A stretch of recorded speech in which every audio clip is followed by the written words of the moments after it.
noite, pessoal. Carlos Rubim aqui da Fluke, começando o evento com vocês.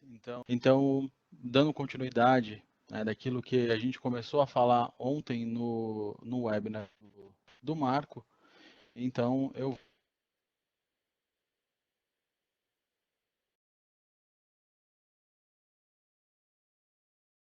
esses desafios do futuro. Então, primeiro, né, acho que vocês já devem ter visto esse slide ontem, mas falando um pouquinho sobre a Fluke.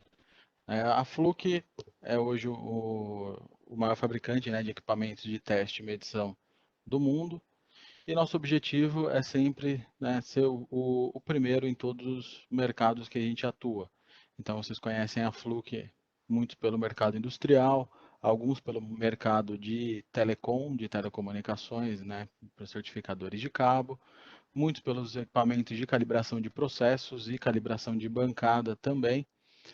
E nosso objetivo, né, é realmente fornecer equipamentos da mais alta tecnologia, da mais alta segurança, né, sempre pensando aí na inovação, na qualidade e realmente na entrega do valor, né, o valor do produto para o nosso cliente. Então, esse sou eu que vos fala, né, e aqui estão meus contatos. Eu sou engenheiro eletricista. Eu já trabalho na Fluke tem 3 anos, né, e então dedicado a esse mercado industrial. Hoje eu sou gerente de produtos da Fluke para as áreas de telecomunicações, análise de vibração, análise de qualidade de energia, termografia, ultrassom, osciloscópios, análise de bateria, né? Então, basicamente, a grande maioria dos equipamentos de aplicação hoje, eu faço essa curadoria, esse suporte aos nossos clientes. Aqui estão meus contatos, né? Então, meu telefone, com WhatsApp, meu e-mail, LinkedIn. Então, quem quiser, fica à vontade para me adicionar. E o que a gente vai falar hoje, né? Então, olhando para o futuro, né, com os desafios que a gente tem hoje em mente, né, pensando hoje nos desafios da nossa indústria, né, da nossa manutenção, né, como que a gente vai, qual que é a jornada que a gente vai desenvolver, né, do lado da tecnologia e cultural, porque é sempre uma mudança de tecnologia, uma mudança também de cultura nas pessoas que são impactadas por ela, na nossa manutenção. Então, vamos juntos falar um pouquinho sobre isso. Então, vocês conhecem, né? Quando a gente fala de manutenção, vocês podem ter visto esse slide já, quem participou do webinar ontem, vocês viram esse slide que ele fala muito sobre, que ele mostra um pouco sobre a manutenção reativa. Então, o que é a manutenção reativa? É aquela velha conhecida nossa, né? Que é o run to failure. Então, eu vou rodar, né? A minha máquina ela vai trabalhar até a hora que falhar. Então, a hora que falhar, eu paro meu processo, eu paro aquela máquina, aquele painel, né, aquele componente, e eu vou realmente atuar nele nesse momento. Então, eu não faço nenhum trabalho antecipado. Preventiva, né, o que é? Eu tenho a minha manutenção, ela é programada. Mas programada em que sentido? Então, eu tenho os meus ativos, as minhas máquinas, que eles vão falhar, né, de tempos em tempos. Eu sei que eles vão falhar, né, vamos supor, um motor, ele vai trabalhar para mim 10.000 horas, só que eu sei, né, que 10.000 horas ele vai falhar, mas eu quero me antecipar isso. Então, antes das 10.000 horas, com 5.000 horas, eu vou parar aquele motor e eu vou trocar as peças, posso trocar um rolamento, eu vou fazer uma rebobinagem, vou usar um megômetro nele. Só que qual é o grande problema da minha preventiva, né? Muitas vezes uma peça que eu estou colocando é uma peça que ela já pode, por exemplo, vir viciada de fábrica, ou ela pode ter ficado mal acomodada no meu estoque, né, no meu almoxarifado.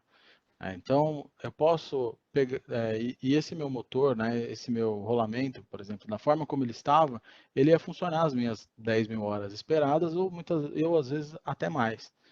Então, eu me antecipo a uma falha, mas eu também coloco em risco, né, que uma falha, outras variáveis, né, no meus sistemas. A preditiva é aquele monitoramento de condição. Aí, quando a gente fala de monitoramento de condição, não necessariamente a gente está falando de um monitoramento online, né, constante. Monitoramento de condição nada mais é do que eu olhar sempre para a minha máquina, para o meu equipamento e saber qual que é a condição dele naquele momento. Então, eu tenho os meus parâmetros, eu posso ter os meus parâmetros de vibração, eu posso ter os meus parâmetros elétricos, meus parâmetros térmicos, né? E eu vou fazer um acompanhamento da condição da minha máquina de tempos em tempos, para que quando ela falhar, e a gente sabe que todo equipamento ele vai eventualmente falhar, né? Independente se a gente está falando de um motor, de um componente elétrico, de uma parte mecânica dentro do meu processo de fabricação, de um forno, ele vai falhar. Só que o importante é que eu saiba a hora que esse equipamento vai falhar e eu esteja preparado para isso. E, né, o grande é, assunto da nossa semana é a manutenção prescritiva. Então, quando a gente fala de manutenção prescritiva, aí a gente começa a adicionar realmente a sensorização remota dos meus equipamentos, né? O monitoramento da condição ele começa a ser online. Então, eu estou o tempo todo olhando para aquilo. Na verdade, eu não sou não é nem eu, não é nenhuma pessoa que está olhando.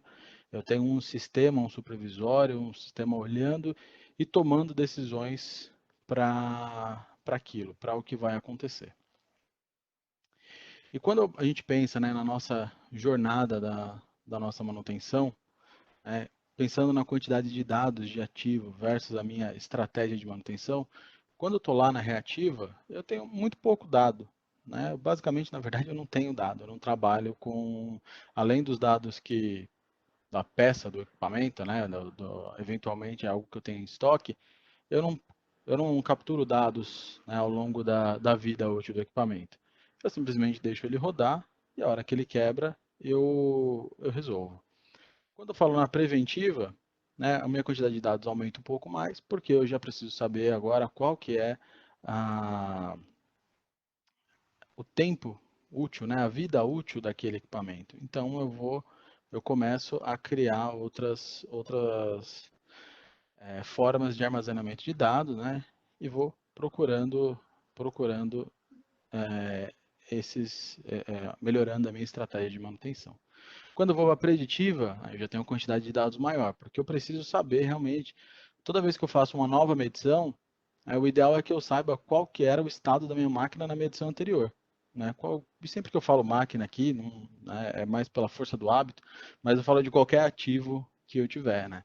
Então, isso daqui essas estratégias, quando a gente fala de manutenção, elas funcionam tanto para o nosso chão de fábrica, passa até para um equipamento médico hospitalar, né? Então, toda forma de manutenção, ela pode ser generalizada. Então, não me interprete mal quando eu falo máquina, é mais uma força do hábito. Então, quando a gente fala da preditiva, né, vem aquela quantidade grande de dados, porque eu preciso saber o meu estado anterior, e a prescritiva é aquele estado anterior constante, podemos dizer assim. Né? Então, a minha máquina está sempre acumulando esses dados, sempre captando esses dados e gerando diagnósticos, gerando relatórios, né, tomando ações. Então, a manutenção ela acaba sendo muito mais orientada por dados. Né? Quando a gente fala orientada por dados, a gente está falando de menos papel, né? Então você não tem prancheta no campo, você não leva uma prancheta para o campo para ficar anotando, né?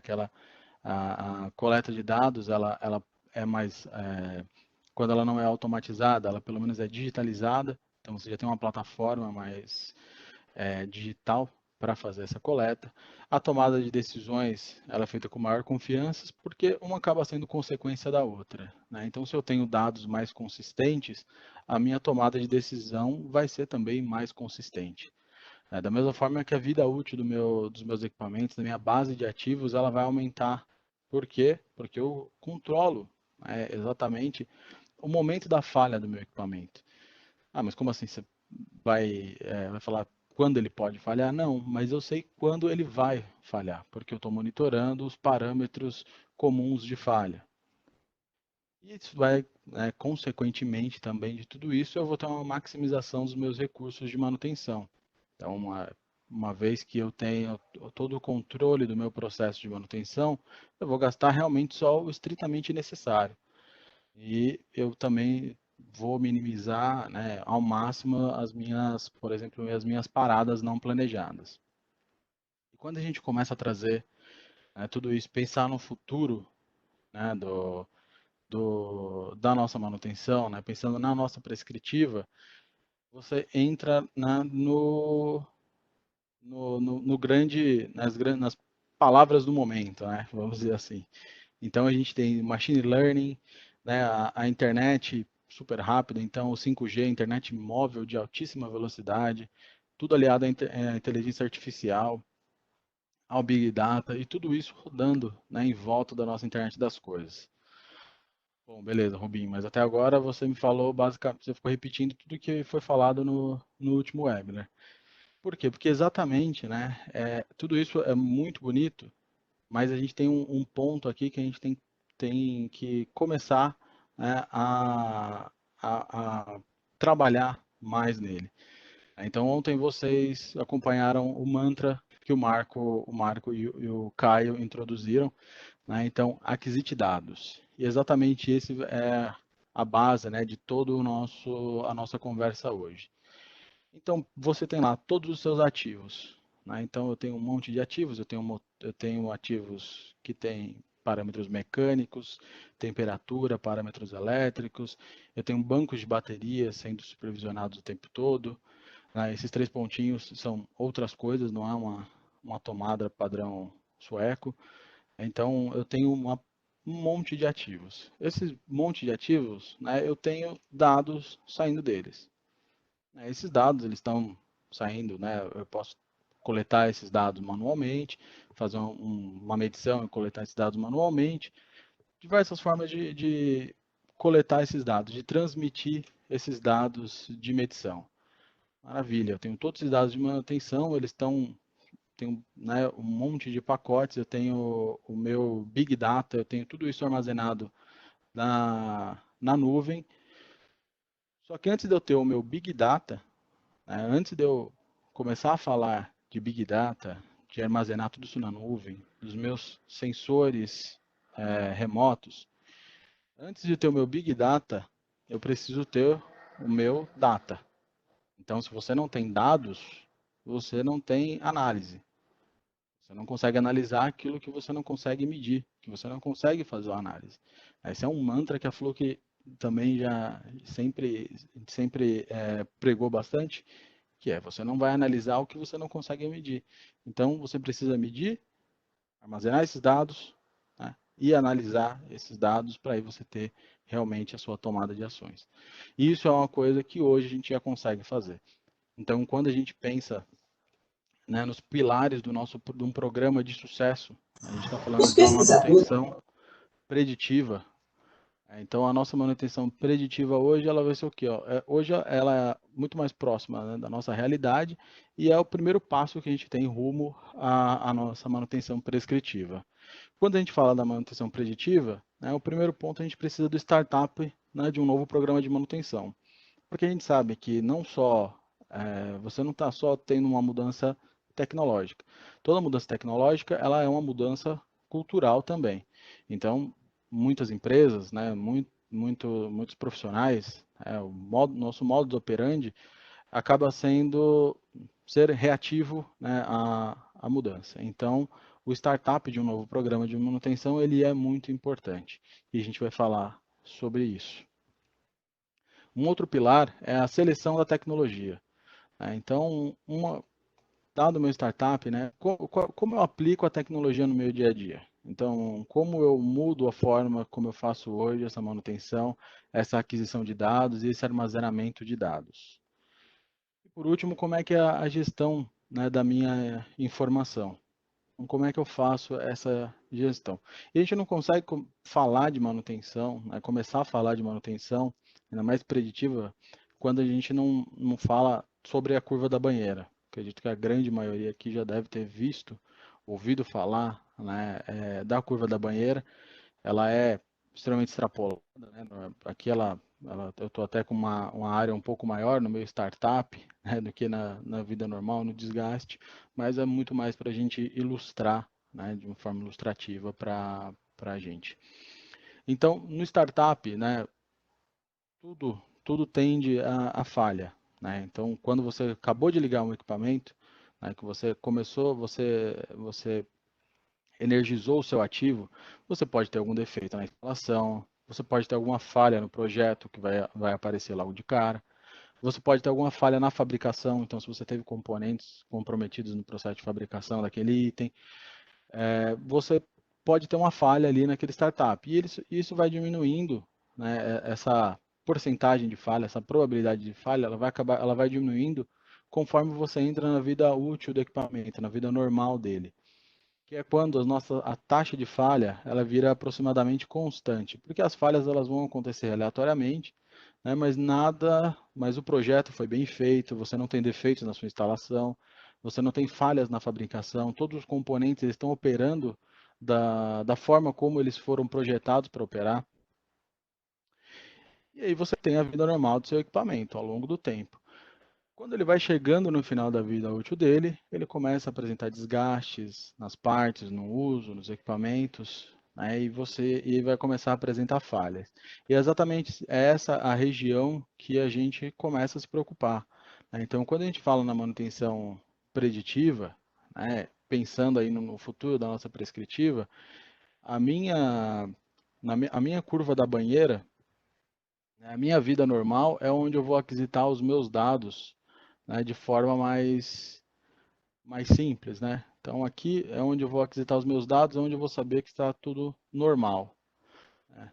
A hora que eu começo a entrar nessa região, então eu começo a entrar na área de desgaste, né, no final da vida útil, é quando esses dados eles vão começar a ficar discrepantes, né, dos meus dados normais, e eu vou começar a saber que eu estou caminhando para uma falha.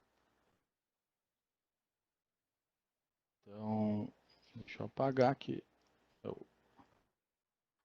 Então, a nossa dica, né, sempre é: comece pequeno. Então, comece pequeno e utilize o paralelo médico. Ué, mas como assim? O que você está falando de paralelo médico? Quando a gente vai no hospital, né, e isso tem um exemplo um pouco delicado de a gente falar, né, nos tempos que estamos vivendo, quando você pensa, né, que os médicos começaram a montar hospitais e pensar em toda a logística daquilo, todas as vidas importam, né? Isso é fato, isso é óbvio. Mas como é que eu divido a minha atenção entre os que buscam ajuda? Então, qual foi a solução, né, que os hospitais encontraram para isso? Você estratificar isso. Então, você vai triando essas pessoas. Você tem os enfermeiros que eles vão realizar teste rápido para determinar o quão saudável a pessoa está. Então, o enfermeiro ele vai medir sua pressão, medir a temperatura, a oxigenação, para saber o quão ruim, tá? O quão ruim você está. E aí você vai e ganha lá um selinho, né, selinho verde, amarelo ou vermelho na sua ficha para saber qual é a sua prioridade no atendimento com o clínico, que vai te dar um diagnóstico, né, mas para os problemas mais comuns, né? Ele tem algumas ferramentas que ele utiliza, mas ele não vai ser o clínico que vai utilizar diagnósticos mais sofisticados, né? Uma máquina de ressonância magnética, um tomógrafo. Isso vai para o especialista. Então, eventualmente, se o clínico não conseguir resolver ou se a criticidade, né, do seu problema for muito grande, o especialista ele vai trabalhar, né, em cima de você. E aí, quando a gente traz esse paralelo para a nossa manutenção, né? Pensando no nosso técnico de manutenção, nosso gerente de manutenção, todos os meus ativos são importantes, né? Do ponto de vista da minha produção, né? Dependente do que eu esteja produzindo, todos os meus ativos são essenciais para a minha produção. Então, como é que eu divido o meu tempo para analisar e reparar todos eles? Então, de novo, a gente fala, comece pequeno e utilize o paralelo médico. Então, você não vai conseguir cobrir todas as máquinas, né, com a mesma dedicação. Então, cobrir apenas as máquinas mais críticas ou cobrir as máquinas em menor frequência, né, e despender tempo de recursos para cobrir todas as máquinas, isso sempre vai levar, né, a grandes problemas. Por isso a gente adota, né, o paralelo médico. Como assim? Então, 70% dos problemas, né, você vai resolver ali com a enfermeira. Então, você pode ter um problema menos grave, eventualmente você vai passar no clínico, óbvio, mas é menos grave. Então, 70% dos problemas que chegam, eles são classificados como leves, né? Então, eles vão ficar ali na enfermaria, eles vão ser tratados de uma forma mais fácil. Solucionou o problema? Sim, ok, corrige, volta ao trabalho, a gente volta para casa, tá tudo ok. Uma parte disso, de todos os 100% que a enfermeira, que a enfermaria, né, trabalhou, enfermeira, enfermeiro, os clínicos gerais, eles vão trabalhar em cima de 20, né, 20, 30% dessas pessoas.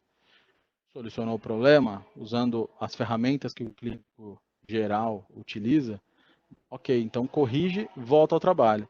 E 10%, às vezes até menos, que realmente vão para um médico especialista, que precisam ir para um médico especialista para corrigir, né, eventualmente um problema, para ter uma solução, para ter uma análise maior.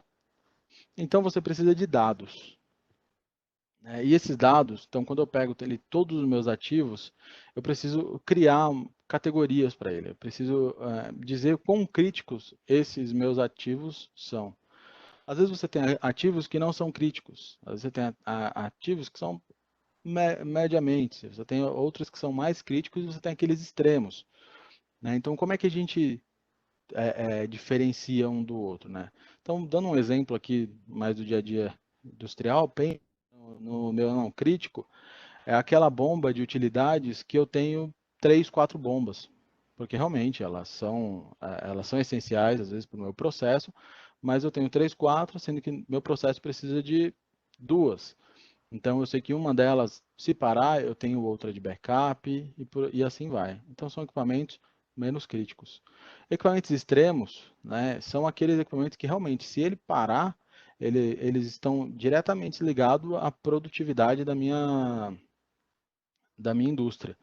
Então, se parar, eu perco, não só tenho prejuízo, né, da falha da máquina, mas eu tenho um prejuízo de produção que provavelmente vai ser muitas vezes maior, né, vai ser mais caro do que o prejuízo que eu tenho com a parada da máquina. Então, uma vez que eu divido, né, a criticidade desses ativos, eu vou começar a olhar para eles, né, de formas também diferentes. Então, lembra lá da enfermaria e do clínico geral e do especialista. Então, primeiro, né, para aqueles equipamentos eu vou ter um olhar mais geral, né, na hora que eu vou fazer a minha triagem, a minha verificação de possíveis problemas. Aqueles equipamentos semicríticos, né, ou mais críticos, eu vou dedicar um maior tempo diagnóstico de falhas mais comuns, né, e tentar mitigar o máximo possível as minhas causas raízes. Sempre porque eu sei que esses equipamentos, eles não necessariamente eles vão parar a minha planta, mas a produção ela vai ficar no meu pé, né? Então ele vai ficar no meu ouvido ali, o gerente de produção ele vai ficar me brigando comigo para que eu ponha essa planta para rodar de novo. E os equipamentos extremos são exatamente aqueles que, se pararem, né, então parou minha planta, e eu vou dedicar realmente, eu preciso da disponibilidade total dele, e eu vou dedicar um tempo muito maior, né, e ferramentas também mais complexas. Então, ferramentas mais dedicadas àqueles ativos. E para cada um desses níveis, né, que a gente determina, então a gente começa a falar de recursos, né? Então, recursos humanos, recursos tecnológicos e recursos de ativos. Então, quando a gente pensa, né, naqueles menos críticos, né, então a gente pode utilizar técnicos júnior, né, pessoas que acabaram de entrar às vezes na profissão, que têm um conhecimento um pouco menor, né, que ainda estão adquirindo conhecimento do dia a dia, utilizando ferramentas de triagem mais simples, né? Mas para fazer uma avaliação de todos os ativos. Lembra, é o técnico de enfermagem medindo pressão e temperatura das pessoas, né? Numa emergência. Quando a gente passa, a gente começa a aumentar essa criticidade, e aí você já precisa de técnicos mais experientes, você já precisa, às vezes, de um enfermeiro, para poder fazer essa análise, para fazer essa medição já com ferramentas e recursos, né, mais completos e avaliar realmente aquilo que passou pela triagem e já se tornou algo mais crítico. E aí, eventualmente, né, para aqueles meus casos que eu tenho realmente criticidade extrema, então eu estou falando de técnicos, analistas, especialistas, né, especializados naquilo, com ferramentas avançadas, né, e análise realmente minuciosa de todos os problemas. Então, o que eu estou fazendo aqui eu dividi os meus ativos, eu preciso iniciar a minha manutenção preditiva, né, porque eu quero caminhar para a prescritiva. Eu preciso começar a coletar dados. Então eu vou dividir a minha máquina, né? Não adianta também eu começar com todos os meus ativos, às vezes fazendo isso de uma vez, né? Muitas vezes eu continuo trabalhando com aqueles ativos da forma que eu já trabalho e eu elenco parte da minha planta para começar a trabalhar de forma segmentada, né? Com os meus ativos. Então, faço essa segmentação e começo a aquisitar dados, né? Lembrando do nosso mantra de ontem. E agora eu preciso falar da tecnologia. Então, qual que é a melhor tecnologia para fazer em cada uma dessas fases, né? Então, diferentes ativos eles vão determinar uma tecnologia diferente, né? Óbvio. Então, você tem, né, ativos que você vai trabalhar de forma muito mais é, mecânica, né? Outros você faz uma análise térmica, outros você faz uma análise elétrica e por aí vai. E para cada um deles você tem diferentes tecnologias, né, que vão ser mais efetivas. Então, pensando aqui numa máquina rotativa, né, no motor. Então, eu estou comparando aqui, né? Eu tenho a minha curva de, de tecnologias em função, né, do meu desperdício de energia e meu custo de reparo. E aí eu começo a perceber o quê? Né? Que a análise de óleo, ele vai me dar um desperdício muito menor e um custo de reparo muito menor. Só que é uma tecnologia muito mais complicada, né, para eu implantar. Ela é mais cara, ela depende de um laboratório, ela não é tão rápida quanto a gente gostaria, né? Muitas vezes você tem lá um comparador, mas também não é o ideal.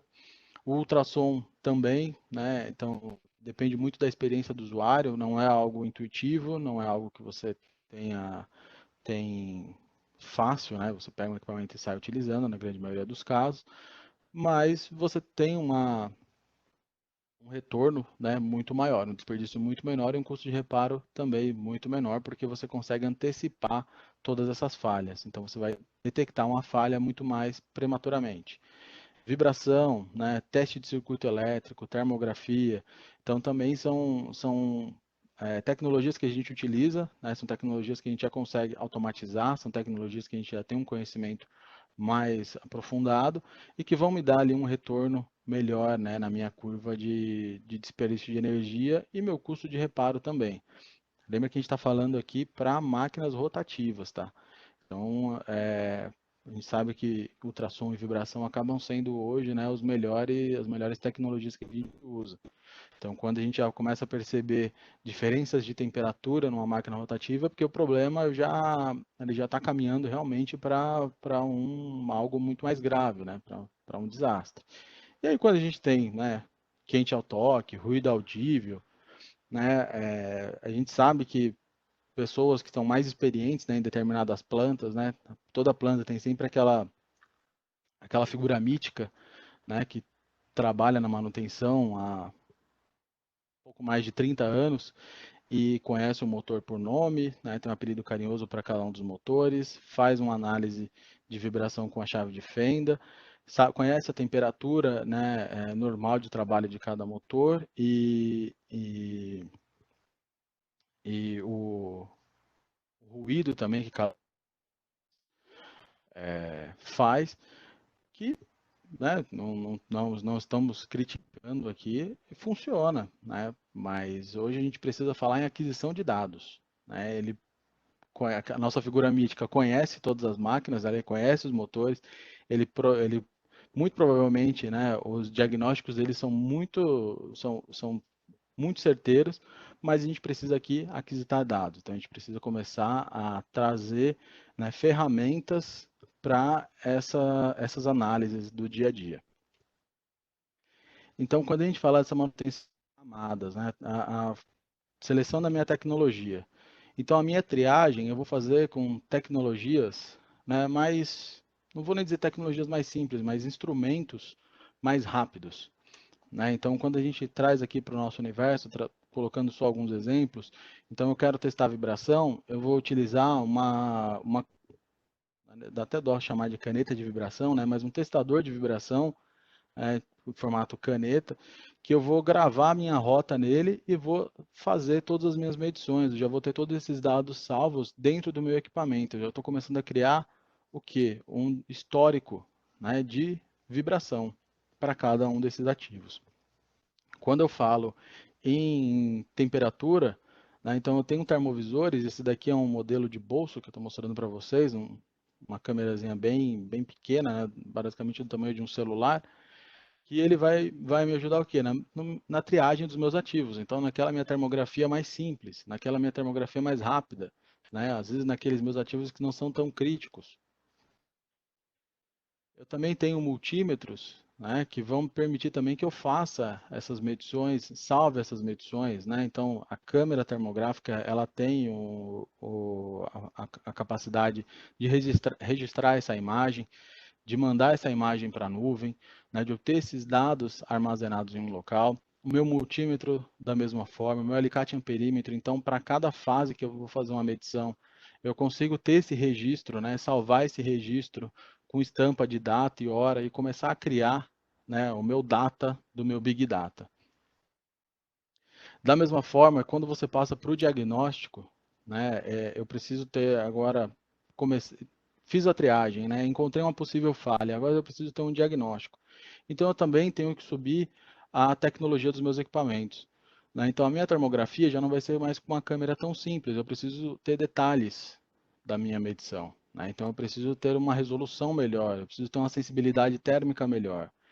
O meu testador de vibração, ele já não mais me é suficiente porque ele me indicou que eu tenho uma possível falha, mas agora eu preciso saber qual que é essa falha. Então eu tenho um desbalanceamento, eu tenho uma falha de rolamento, eu tenho uma folga no meu eixo. Então eu preciso de uma tecnologia diferente, um equipamento mais sofisticado que vá me dar mais dados, né, e uma análise melhor. Eu agora, né, posso estar caminhando também para uma análise de energia. Então, eu preciso fazer uma análise de qualidade de energia. Então, uma análise pontual naquele meu ativo. Que eu preciso entender por que as falhas constantes. Ué, eu faço a manutenção do meu ativo da forma correta, da forma programada, eu verifico, né, todos os parâmetros dele da forma programada, mas ele continua apresentando um problema. Então, talvez eu tenha que ir mais a fundo e entender eletricamente o que está acontecendo com esse equipamento, né? Eu vou utilizar um analisador de qualidade de energia. Se eu eu preciso, na verdade, ir mais a fundo ainda e eu preciso olhar para a cara daquele sinal. Então, eu vou levar um osciloscópio para o meu campo. Eu vou fazer uma análise, realmente, eu quero enxergar a senoide do meu sistema. Então, eu vou levar para o campo um osciloscópio. Então, eu vou melhorando a minha tecnologia. Eu vou aumentando, né, o, o grau dos meus instrumentos, né, o nível dos meus instrumentos. Da mesma forma que para aqueles, cara, aqueles ativos, né, que são os extremos, que são os mais complexos da minha planta, que vão realmente, qualquer problema com eles vai parar, vai me dar downtime, né, vai ter a produção, a gerência, a diretoria enchendo meu saco. Esses caras eu tenho realmente que despender um tempo maior e uma tecnologia melhor também. Então, um analisador de energia melhor, então eu preciso de mais canais, eu preciso de equipamento maior, eu preciso de uma termografia também de altíssima resolução, né, porque realmente eu não posso perder, eu preciso também de alta sensibilidade, né, nessa medição de dados, eu preciso fazer uma análise ultrassônica, né, então eu já melhorei todo o meu compressor aqui, agora eu preciso partir para a linha de ar comprimido para identificar vazamento realmente. Então, são diversas tecnologias que, conforme eu vou aumentando, né, a criticidade do meu ativo, eu vou trazendo para também, né, aumentando também o nível da minha tecnologia. E voltando, né, para os nossos pilares, quando a gente fala dos nossos pilares da manutenção, né? Então, a gente já falou do nosso startup, então, fazer a manutenção por triagem, fazer a minha manutenção, né, estratificada, então, utilizar o paralelo médico, ver o que vai ser o enfermeiro do meu sistema, né, que vai realmente fazer uma triagem total dos meus sistemas, aquilo que for mais crítico, qual que é a frequência e a tecnologia que eu vou utilizar, e aqueles caras extremos, né, como eu vou abordar isso daí.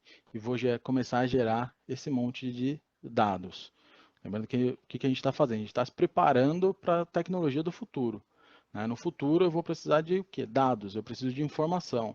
A minha máquina, né, a minha inteligência artificial, lembrando, ela não é a Skynet, né, que vai vir aqui já entender tudo, revisar tudo, mandar o exterminador pro passado e, e resolver os meus problemas. Não, eu preciso ter informações, né, eu preciso alimentar esse meu banco de dados, eu preciso ter data no meu Big Data.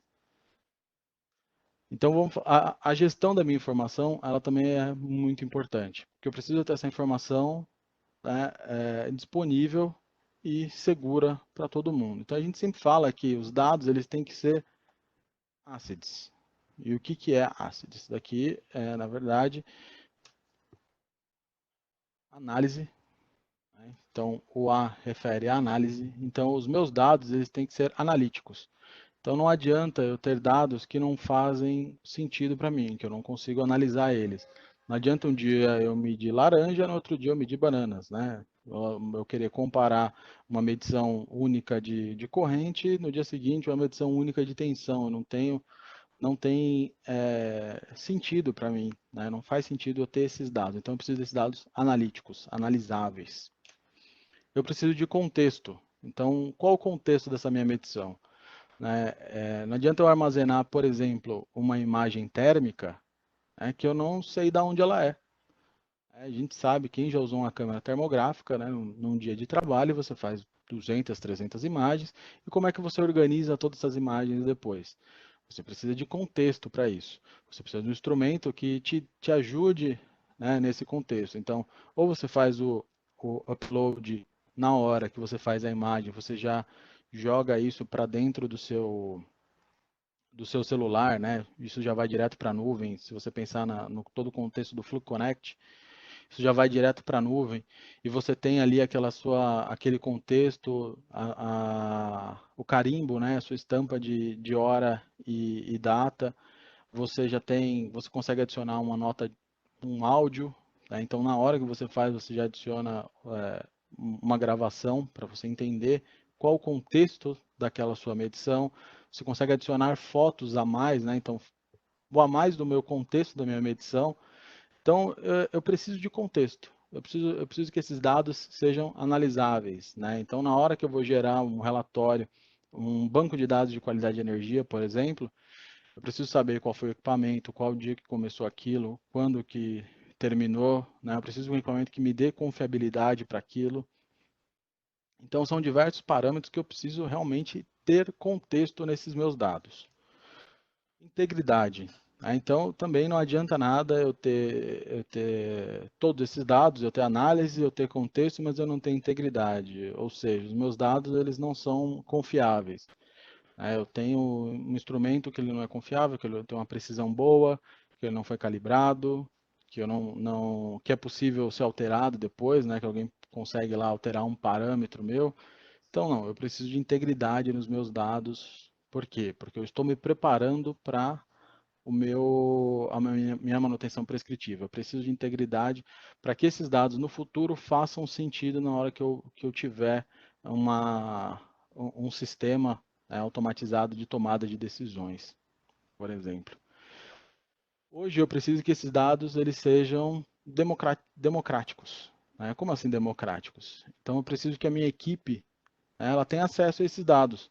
Não adianta eu ter terabytes e terabytes de informações na minha máquina, no meu servidor, se o meu colega de trabalho, né, que vai fazer a manutenção ou vai passar, né, por um ativo num dia que eu não passei, numa troca de turnos ou algo do tipo, e se esse meu colega ele não tem realmente, eu preciso fazer um monitoramento de condição. Então, se ele não tem a informação anterior daquilo, a condição daquele equipamento, né, a condição daquela medição, qual que é o sentido, né, então de eu fazer aquele dado?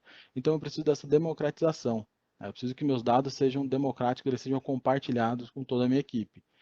E, obviamente, a gente está falando do compartilhamento com a sua equipe, né? Dentro do seu espaço, com a segurança com a segurança de dados, né? Que a sua companhia, que a sua empresa, ela exige. E tudo isso, né? Então, pegando já um gancho, tudo isso onde você encontra, por exemplo, na plataforma do Fluke Connect.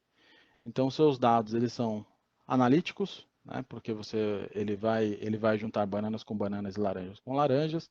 Eles vão te entregar contexto, né, porque por mais simples que seja a sua medição, que seja uma medição de corrente, né, um único valor de corrente, você tem essa medição de data e hora, por exemplo. Você tem integridade, porque você sabe que você está fazendo com uma ferramenta, né, com a melhor tecnologia, com a melhor qualidade e de alta precisão. É democrático, porque você consegue criar equipes, né? Então você compartilha os dados dos seus ativos, então os seus ativos não ficam só para você, né? Todo mundo da sua equipe vai ter acesso a todas essas medições e saber quem foram as pessoas que cada um que fez cada uma das medições e poder compartilhar, né? Fazer essa colaboração entre eles. E tudo isso com segurança, né? Todas essas informações elas estão na nuvem da Fluke, todas elas disponíveis para você e seguras, né, do ponto de vista tecnológico, né, da tecnologia da informação. Para quem não conhece o Fluke Connect, né, então a gente fala aí do Fluke Connect como, né, principalmente segurança, então segurança na sua medição e na gravação dos seus dados. Você tem um ganho muito grande de produtividade e redução de custos. Né? Por quê? Porque o Fluke Connect ele é o seu primeiro sistema de gestão de manutenção, né, de gestão de medições em ativos, e ele é totalmente gratuito. Então você pode agora entrar em www.fluconnect.com, fazer um cadastro, né? Cada membro da sua equipe pode fazer esse cadastro e vocês já começam a compartilhar entre si informações de medição e classificação de ativos. Tudo isso em tempo real, né? Fora diversos outros recursos, que nem chamada online de vídeo, você consegue criar gráficos, né? Fazer gráficos de tendência quando você utiliza as nossas ferramentas, né? As ferramentas da Fluke. Você tem a gravação automática dessas medições, né? E o log dos equipamentos também, e tudo isso com a segurança do armazenamento na nuvem da Fluke, né? No Fluke Cloud. Então, só revisando, né, com vocês, a gente falou como implementar, né, a melhor forma de você implementar um sistema de manutenção preditiva, né? Então, primeiro, comece pequeno, né, comece selecionando alguns ativos, utiliza o paralelo médico, né, a criticidade para os seus ativos, seleciona a tecnologia, né, para cada um deles que você julgar, né, que melhor atende a criticidade de cada um, né, da classificação que você fez, e tem uma gestão desses dados. Lembrando sempre que não tem big sem, né, não tem big data sem data. Então a gente precisa de dados, a gente precisa de informações. Beleza, pessoal? Queria agradecer a participação de todos, né? Para não ficar no vazio, né? A gente tem, né, nas próximas semanas o nosso treinamento, né, do Fluke Academy. Para quem não conhece o Fluke Academy é a nossa plataforma de treinamentos, né? Eram presenciais, né? Agora a gente já está fazendo esses treinamentos online, mas ele é um treinamento online ao vivo, né? Então você não vai ter uma gravação para falar com você, né? Você vai ter realmente o instrutor vai estar lá conversando com você, te ensinando, tirando as dúvidas na hora. E para esse treinamento online a gente está dando um cupom aí de 10% de desconto.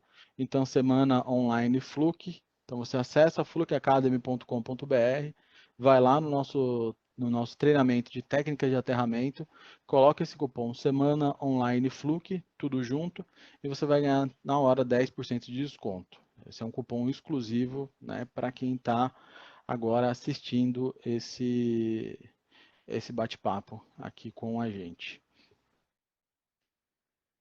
Então, semana online Fluke. Quem tiver alguma dúvida, só mandar um e-mail, mandar um WhatsApp, perguntar que a gente manda isso daí, tiver alguma dificuldade. Agora a gente vai partir para as perguntas, mas antes das perguntas, né, só um último recado aqui. Não esqueçam de se inscreverem também para os próximos webinários, né, dessa semana. Então, amanhã a gente tem um webinar do meu amigo Oswaldo Conegundes, que também é gerente de produtos.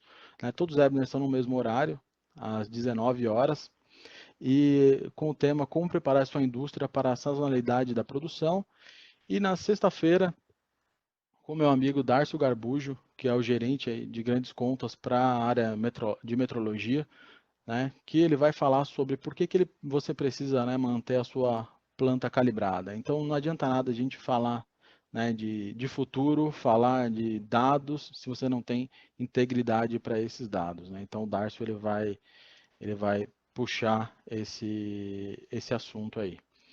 Então, quem tiver alguma pergunta, acho que a Aline vai fazer e a gente faz o nosso bate-papo aqui. Legal, pessoal. Surgiram algumas dúvidas aqui ao longo da sessão, né?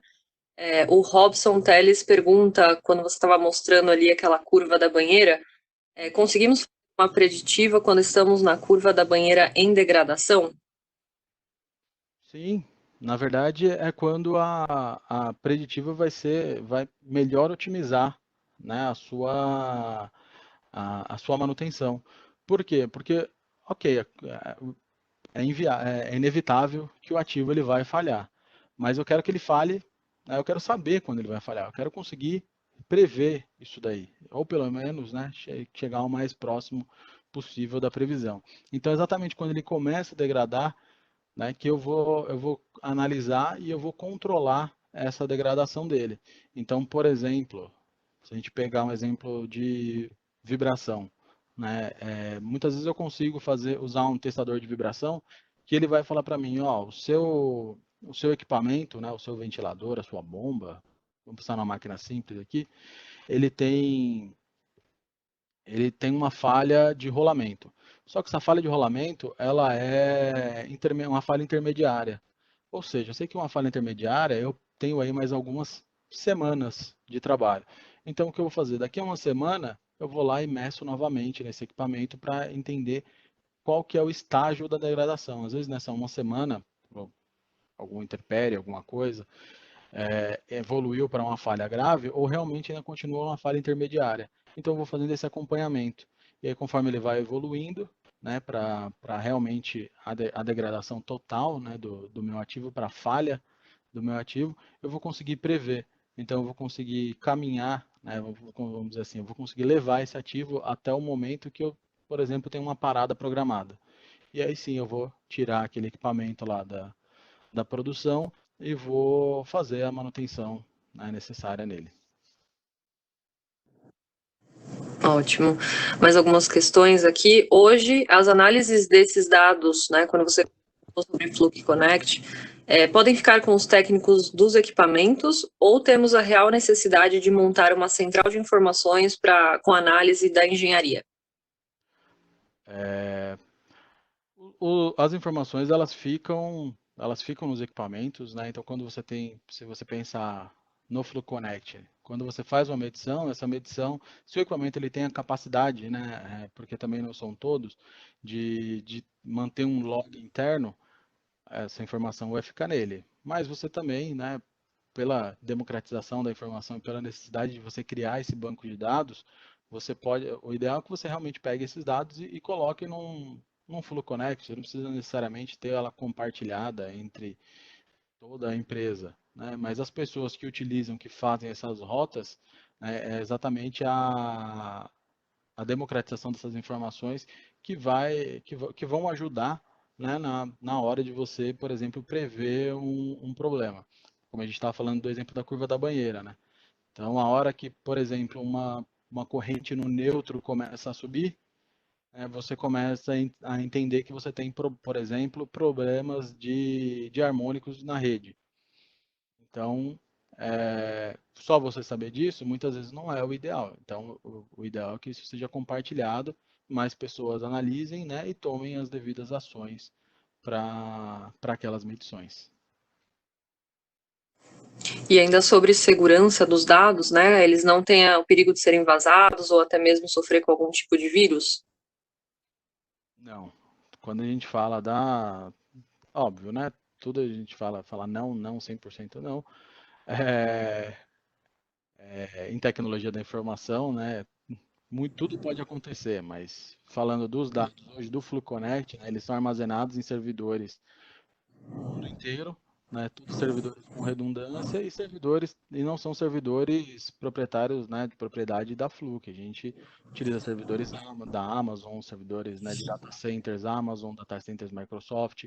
Então são grandes provedores de data center que, se a gente pegar todo o histórico que hoje desses fornecedores, você não tem indícios aí de vazamento de informações e dados.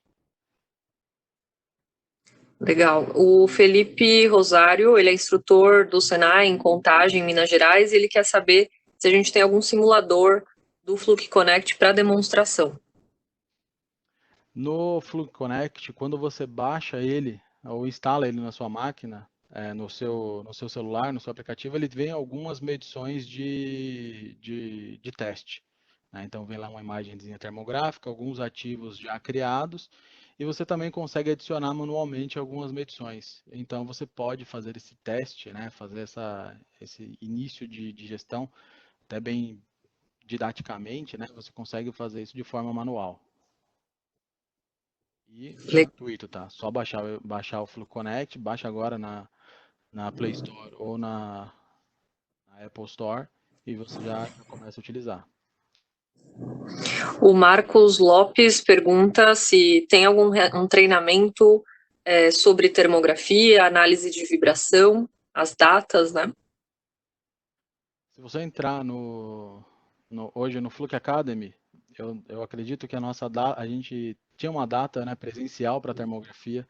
Então, quando a gente fala fazer uma termografia nível 1, né, que é um treinamento de 40 horas, sem estar com um aluno ali, ficava ficando um pouco mais complicado. Esse daí a gente ainda não adaptou para uma modalidade online. Mas já te adianto que nas próximas semanas, né, próxima 1, 2 semanas, a gente já vai ter esse conteúdo online, né, esse conteúdo, eu digo, as informações sobre a próxima turma online para termografia, para um curso de termografia dentro do nosso site. E lembrando que o site do Fluke Academy. Então vai em flukeacademy.com.br, que lá vão ter todas as informações dos cursos disponíveis. Ótimo. O Gilvan Andrade pergunta sobre a curva da banheira, qual seria o ganho de já no startup a partir com o ativo sensorizado? Se tem vantagens, qual, ou o ideal é monitorar a condição na vida normal para ter o histórico da melhor condição. Gilvan, já no startup você pode, né, o ideal na verdade é que você já comece no startup a fazer todas as medições, né? Então, eventualmente você vai perceber que, de novo, vou acabar usando o exemplo da vibração, né? Você vai perceber que uma máquina, né, um motor, ele vai vibrar mais no seu startup e vai diminuindo. A hora que ele entra na sua vida útil, ele tem aquela vibração constante, né, pensando na vibração geral, e depois ele começa a aumentar essa vibração geral. E isso nos dá exatamente a curva da banheira, né, um formato exatamente igual ao da curva da banheira. Então, se você tem, né, conhecimento, consciência, né, que na hora que você vai fazer essas medições direto no startup, já no startup, esses dados eles vão sofrer alterações, né? Então não é porque um, não estabilizou que isso vai ser um problema, né? Não tem problema nenhum você já no startup fazer essas medições, fazer esse sensoriamento, né? Até o sensoriamento remoto. Mas o ideal é que você tenha realmente o ativo estabilizado, porque aí sim você sabe quais são as condições de funcionamento, para você não se pegar em falhas, né, eventuais aí. Mas eu digo assim, quando eu digo startup, né, vocês viram aquela curva da banheira, ela está bem extrapolada. Mas a gente pensa assim na nossa a lateral, né, do startup da nossa banheira, ele é bem menor, ele é bem mais fino, tá? Então a gente está falando de um período bem mais curto, né, do que a vida útil ou até o percentual, né, a vida de falha a estatística de falha do equipamento, que é o final da banheira. Que ali ele está realmente bem extrapolado. E ainda o Gilvan pergunta se é possível deixar rodando o Fluke Connect 24 horas em uma sala de monitoramento. Depende do módulo que você está utilizando, mas sim, né? Qualidade de energia, você já trabalha com loggers, né? Com análise de dados muito mais longas. Se você pensar no alicate amperímetro, né? Ele vai fazer uma medição, se eu não me engano, a cada 1 segundo. Então, se você deixar o seu alicate, quer dizer, isso é um intervalo mínimo, né? Então, se você deixar o seu alicate aquisitando dados ali, né, ligado no celular, transmitindo aquelas informações por 24 horas, não tem limitação. Você vai ter um arquivo muito grande, um arquivo muito pesado, né, mas você tem assim, essa informação, essas 24 horas. Isso, César Augusto perguntou justamente, o Fluke Connect substitui um logger? Então, o logger, né, quando a gente fala de um logger, ele normalmente ele tem uma taxa de amostragem maior, né? Então, o FluConnect, quando a gente fala de uma medição puramente de corrente, tensão, resistência, né, com alicate amperímetro ou com multímetro, ele tem a taxa de amostragem mínima de 1 segundo. Então ele vai pegar variações de 1 em 1 segundo. Se isso é interessante para você, ele vai trabalhar assim como um logger. Se você precisa de uma taxa amostral menor, lembrando que nesse 1 segundo ele não, entre esse 1 segundo, né, ele não está fazendo nenhuma medição. Então se você tem um transiente ali que dura 1/16 de um ciclo, né, o Fluke Connect ele não tem a capacidade de medir isso daí. Aí realmente você precisa de um logger de energia para ter uma taxa amostral maior dessa sua medição. O Bartolomeu pergunta, existe conceito de manutenção produtiva total? Seria a mesma coisa que manutenção prescritiva? Olha, Bartolomeu, eu não conheço o conceito de manutenção produtiva total. Isso eu vou pesquisar e eu te retorno. Deixa o seu Perfeito. contato, me manda um e-mail, você tem lá os meus contatos no início da apresentação. Então, pessoal, acho que a gente terminou com as dúvidas, mas qualquer dúvida que vocês tenham ainda, podem enviar um e-mail tanto para mim, eu passo para o Rubim, ou diretamente com o Carlos Rubim, nosso gerente de produtos, aí o contato dele. E-mail. E nós, já lembrando vocês, como eu comentei no começo da sessão, nós vamos enviar para vocês a partir de amanhã o material desse webinar e a gravação também. Não deixem de verificar os cursos do Fluke Academy, né? Vocês têm um cupom de desconto e qualquer dúvida a gente fica à disposição. Obrigado, pessoal. Obrigado pelo tempo, obrigado pela participação. Precisando de alguma coisa, estamos aí.